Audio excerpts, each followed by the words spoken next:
Good evening, respected chairpersons, friends, dear teachers. My topic is palliative treatment in colonic cancer, surgery versus endoscopic therapy.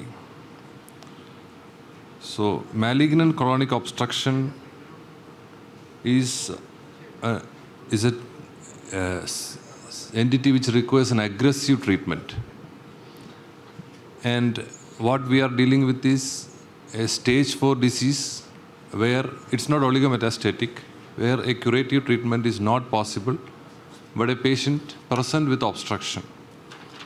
And 1/4 of the metastatic colorectal cancers come in this particular group. And patient presents vomiting, distension, abdominal pain. And if you don't treat it in time, we are going to lose the patient.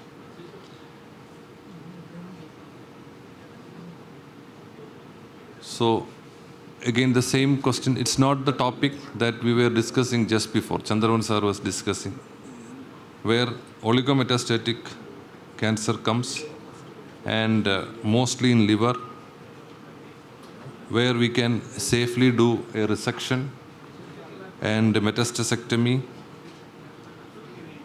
But we are talking about the tumors where it is surgically unresectable, not curable. So what are the options? Where we have to do a resection, where we have to do a stoma, where we can do a non-surgical treatment. So the option is to relieve the emergency, relieve the obstruction. If it is a fistula or any other complication, relieve that and send the patient for the real treatment, that's a systemic treatment. The earlier we can send the patient for the systemic treatment, the better. So what are the options available? And with that, to improve the quality of life of such patients. So surgery as a palliative treatment, we have the most common option as stoma, and the rare option where stoma is not going to give a palliation or relieving the symptoms, a rare opportunity to do resections.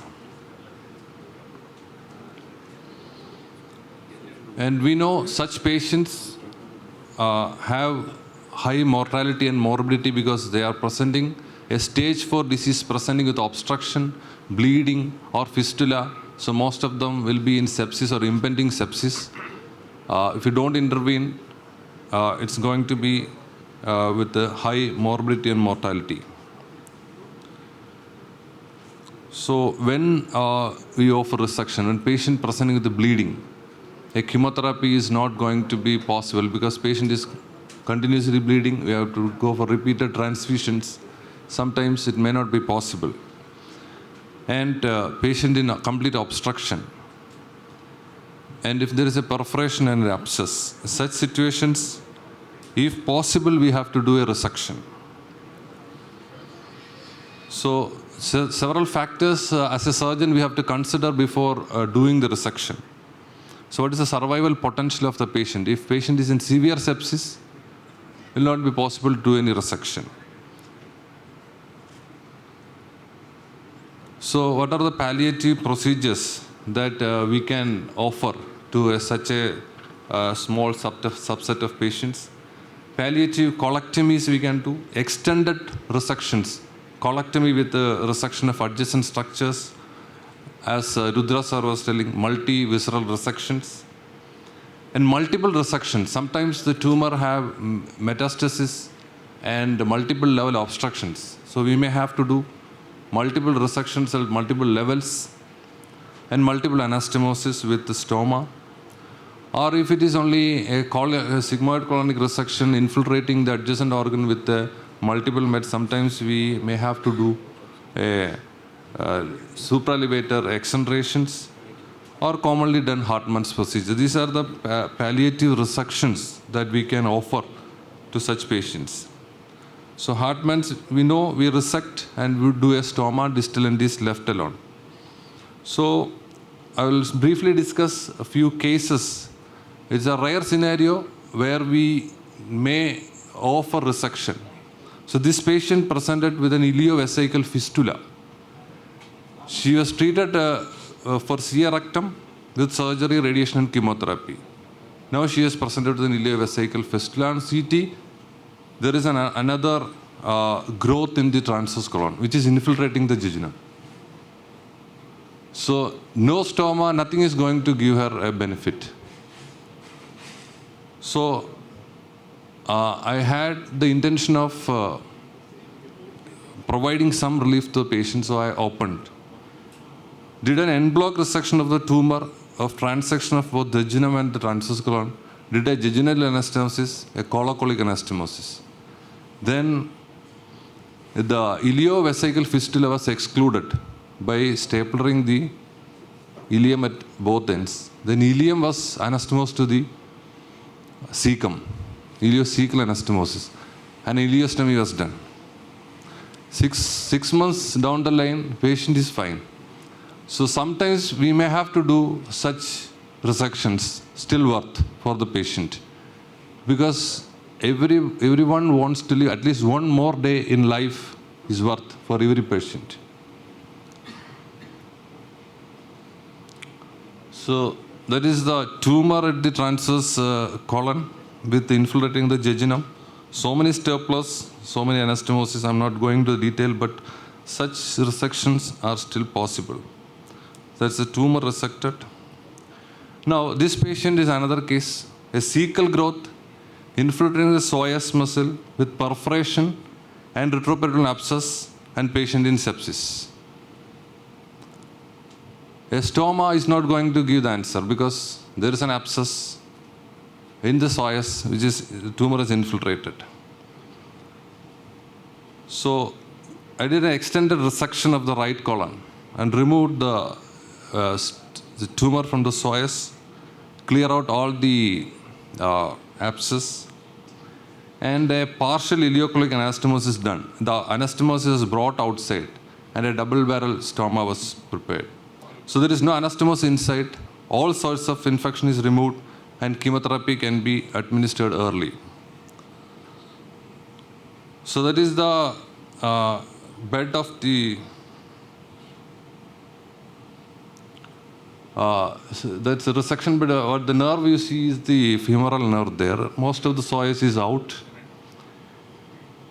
So that's extensive disease with multiple meds, patient in sepsis. But sometimes we may have to do such extensive resections, and it's worth.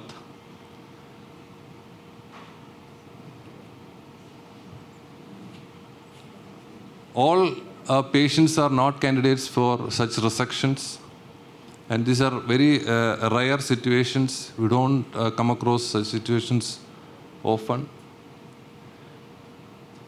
And when we do the surgery, we have to follow all the principles as Subramanian Rao sir said. We have to do the central venous ligation, all the same principles that we follow. Along with that, we'll do the extended resections and try to remove all the disease and give an R0 at that region. So that is the ligation of the vessels at the origin. That's the central venous ligation, the same. That's the end of the ileum and the colon, which will be brought out.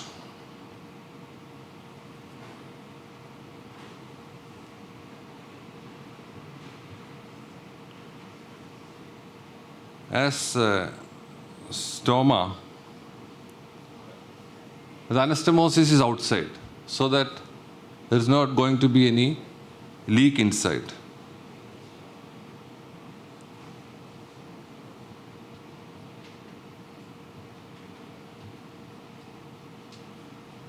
So that is a stoma, and that's a specimen.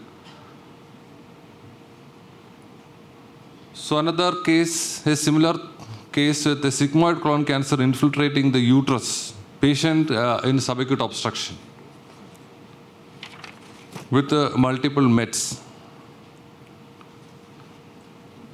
This was assessed this could be done, a laparoscopic supraelevator extension was feasible. So I did a laparoscopic mobilization of both rectum, colon, and uterus, and a laparoscopic supraelevator partial extension with the stapled colorectal anastomosis was done.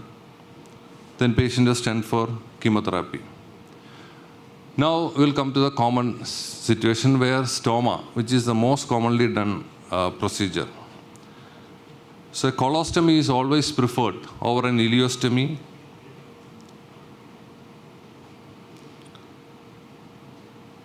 Complete colonic obstruction, there is no other way. We have to do a proximal colostomy only.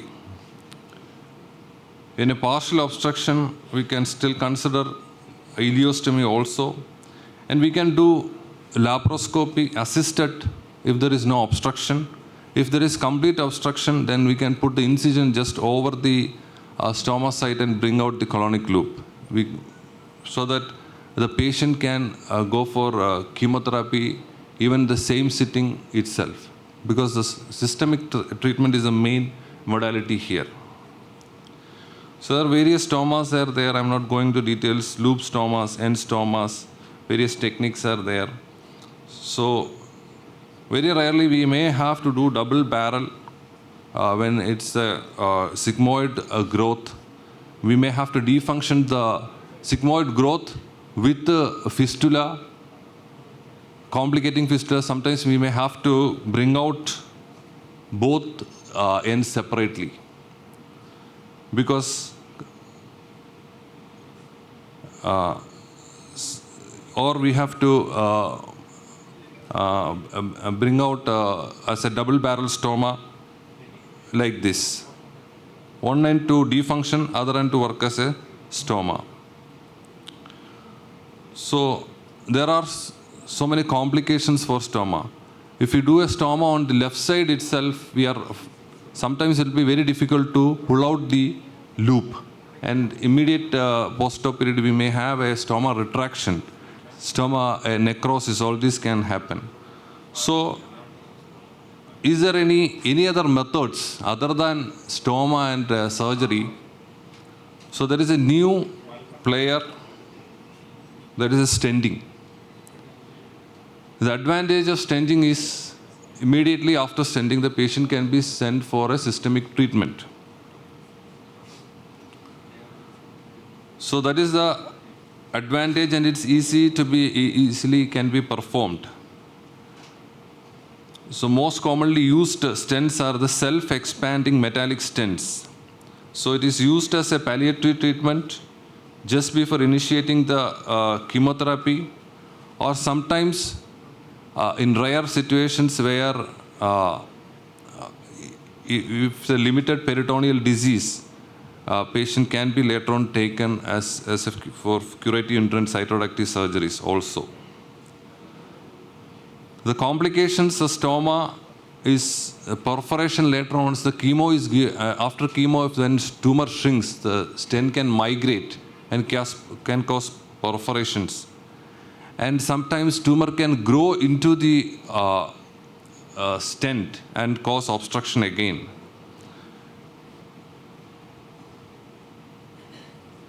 And there are certain group of patients where the SEMS is not the choice, because if there are multiple level of obstructions, or if there is multiple laparotomies before such patients, we cannot do the stenting. So these are various types of stents: partially covered, fully covered, and bare stents. And for the procedure, we need an endoscopy and a fluoroscopy suite, because the stent has to be checked. The position has to be checked with the fluoroscopic guidance. So simultaneous monitoring with the endoscopy and fluoroscopy is needed. And if there is a successful stenting, there will be a gush of fecal matter coming through the stent, relieving the obstruction. So this is an interesting case shared from MVR Cancer Institute, where they had done a stenting for a patient with a limited peritoneal metastasis. And patient underwent stenting, and on fourth day they started chemotherapy. After chemotherapy, they reassessed. There was a limited disease, so they went ahead and do a CRS HIPEC for this patient. The PC index was 11 out of 39. So even curative treatment can be done in such a subset of patients. So the take-home message is there is no consensus on ideal treatment because these are rare situations. This requires a lot of, a patient comes with a lot of complications. So the simplest is to do stoma. When the newer modality of stenting is available, we can consider that. But situations where stoma is not the answer, when the patient presents with the bleeding, obstruction with the fistula, or there is an abscess, perforation abscess in sepsis, rarely we can do palliative major resections also. And if the stent is put after chemotherapy, you have to be watchful because sometimes after shrinking the stent can migrate and cause problems later on. Thank you.